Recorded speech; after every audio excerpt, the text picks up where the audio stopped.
Okay, I'm Lexi Pease, and this is my APUSH history video interview for my final exam. And would you like to introduce yourself?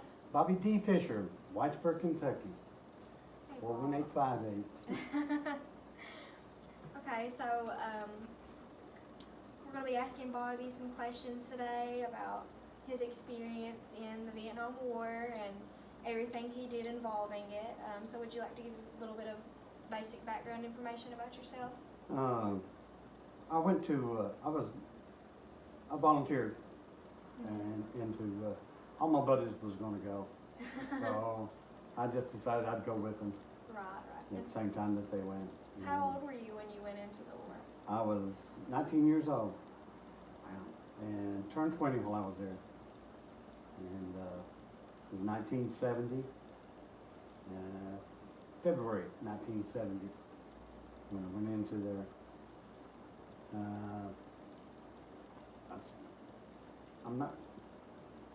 In November is when I got out of Vietnam, come home on emergency leave, and I was so short of Army enlistment time that I didn't have to go back. Really? And they just let me stay here and come out of the Army. What do you mean by emergency leave? My grandfather passed away. He raised me, and American Red Cross pulled me out of the radio relays that I was on and out of the field, which I wasn't doing them much good anyway. I'd had malaria, and so they put me on night duty. Right. And so they just let me come home for the funeral. Do you still suffer any kind of problems with the illness that the war kind of put on you? Yes, we do. We've got a lot of stuff that's going on right now with the Agent Orange. Mm-hmm. We operated a lot of the in the Ho Chi Minh Trail business. Right. And they tried to defoliate that a lot. And there's some presumptive diseases like diabetes and let's see what, I can't think of all of them. Right. And the post-traumatic stress, you never get rid of post-traumatic stress. Right. And the only thing you do is cope with it. That helps a lot. Right. And VA does do therapy. Mm-hmm. And I do a lot of that. And VA's been good to me. Right. They take care of all my health needs. And me and my brother both are 100%, which is there's not a whole lot of people that gets that percentage part. Right. So there's a lot of controversy over like the treatment of veterans in America nowadays. So are you kind of more so opinionated that it's positive, like it's a good thing? Yeah, it is. But you've got to be proactive with it. Right. You've got to realize what's going on and try to do part of what you need to do. Right. You can't just stand by and say, yeah, that's what I need to do. Yeah. Just because the doctor says it doesn't mean it. Yeah. And we do a lot of research on it. Right. There's a lot of good information out there that you can pick up. Right. So where were you stationed? I was in Camp Gorvat, Thuc Vinh, Vietnam. Right. And see, that's in the three corps area. It's right up next to Cambodia, what we call the Dog's Head and the Parrot's Beak. Mm-hmm. We did a lot of missions out of that. Wow. Do you still stay in contact with people you were stationed with? Yes, I do. We got, there's about 6 of us right now that we went through the special training class. In Vietnam, you had to volunteer for the Rangers. Mm-hmm. And we had a training class there. We had about 35, 37 people that started out. Yeah. And it's a 2-week course and they weed them out. So we ended up with about 6 or 7 of us out of the 37. And physical and first aid and map reading. And a lot of good training in it. Matter of fact, I got, next weekend, we're supposed to meet up. Well, that's awesome. What are you guys planning on doing? We're going to Knoxville, and we've got, it's kind of up in the air right now about what we're gonna do, where Yeah. we're gonna go. Mm-hmm. Mostly it's just a little get together. Well, that's really good that you stay in touch. Yeah. Um, Bill Weaver and Ed Bailey and Jimmy Massengill. One of them that went through with us, Bryant Williams from Texas there, we haven't heard from him in a while. He's kind of lost in the weeds. Dang. Maybe he'll turn up sometime. Yeah. I was in I served in the with Omer Carson, which was he's from down at Campton, and he got wounded and died right after I come home. He's a real fine fellow. We used to stay in touch with his sister until she passed away. Cookies and candy every occasion. We went down and did a little memorial for Omer. All of us got together. He's from down at Campton. Met his father, his mother, his sisters and brothers. I would say that support of each other when you went through something that serious is very important. Yes, it is. For a long time, we didn't talk to each other. But as we got older, Yeah. we started going closer and closer. Right. And we talked to each other quite often. I know when you were stationed, you obviously had a wife, and you then had a son, and eventually another son. How was it coping with being away from your family? And Well, you really miss them, but at the same time, though, if you stay really active, right.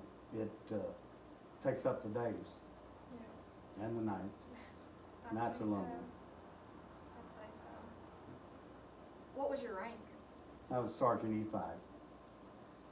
So what does that really mean? Well, there was different ranks. We had specialists and sergeants. Sergeant E5 was in charge of men. And Spec 5 was the same pay grade and everything like that, except he was in a special slot that maybe he did for helicopter pilots. Not pilots, but door gunners and stuff Yeah. like that. They promoted them up to Tech 5. So they're not technically, they're not in charge of men. Right. And we, Sergeant E5 is squad leader, right?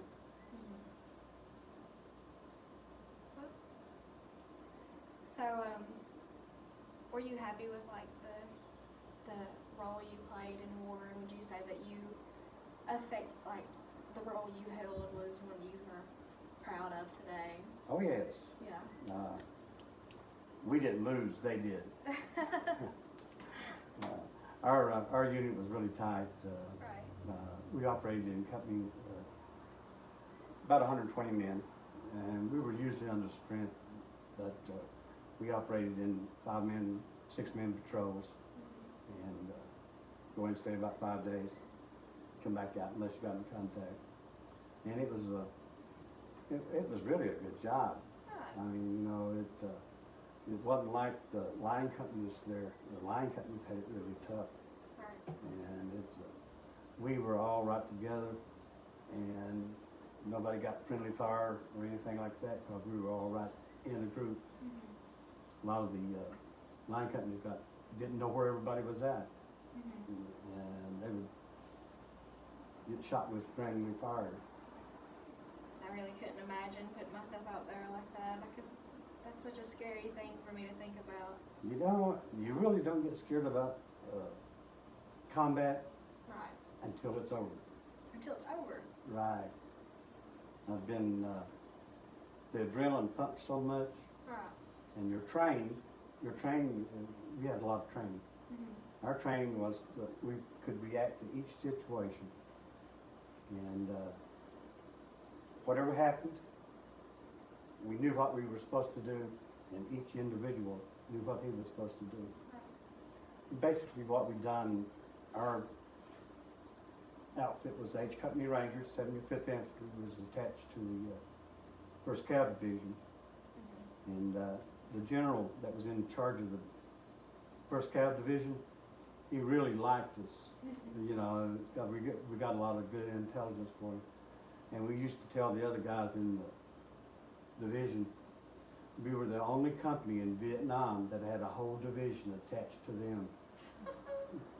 And they didn't like that too much. Yeah, I'd say not. I'd say not. Our commanding officer was General Casey, and he has a son that fought in Iraq and Desert Storm, and he got killed in a helicopter crash. Stood into a cloud bank and never did come back out of it. And he was a great guy. Everybody loved him. We lost a lot of friends. And we lost 2 in Cambodia. We don't know whatever happened to them. Well, I know that the strength that you have to like hold in coming out and going through something like that is amazing to me, and I really just want to thank you for your service. We're so glad to be able to do it. Right. You know, physically, the mountain boys, they had it all over the city boys. Right. You know, but you got to be really good friends. I miss some of my buddies from Birmingham. I mean, being in Letcher County, you know, back then, you know, there was no black friends, you know, but in the Ranger Company, it didn't matter what color your skin was. You were friends, and you depended on each other, and you were good to people, and they were good to you. And it strengthened me there. Right. And I've never been racist or anything else like that, you know. Right. I had so many good friends. Well, that really speaks a lot, because there's so much racism and stuff in the world today, and for someone to have went through something like you did and come out, you know, without prejudice or anything, it really just shows how sad it is that people do act that way. It is. Politics, people get mad at politics. I don't get mad at politics. What's the point, you know? Right. I have my beliefs. Right. And I like to speak my mind. And I don't want to hurt nobody's feelings or anything like that, you know. But that's the way I feel about stuff. And it's a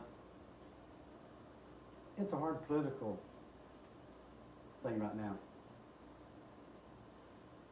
Well, I think we pretty much covered everything that we needed to, and once again, I'd like to thank you for your service, and thank you for sharing with me and letting me interview you. You've really inspired me. Okay, well, great. I'll tell you what, it was just good to do that for you. Yeah, thank you so much. Thank you.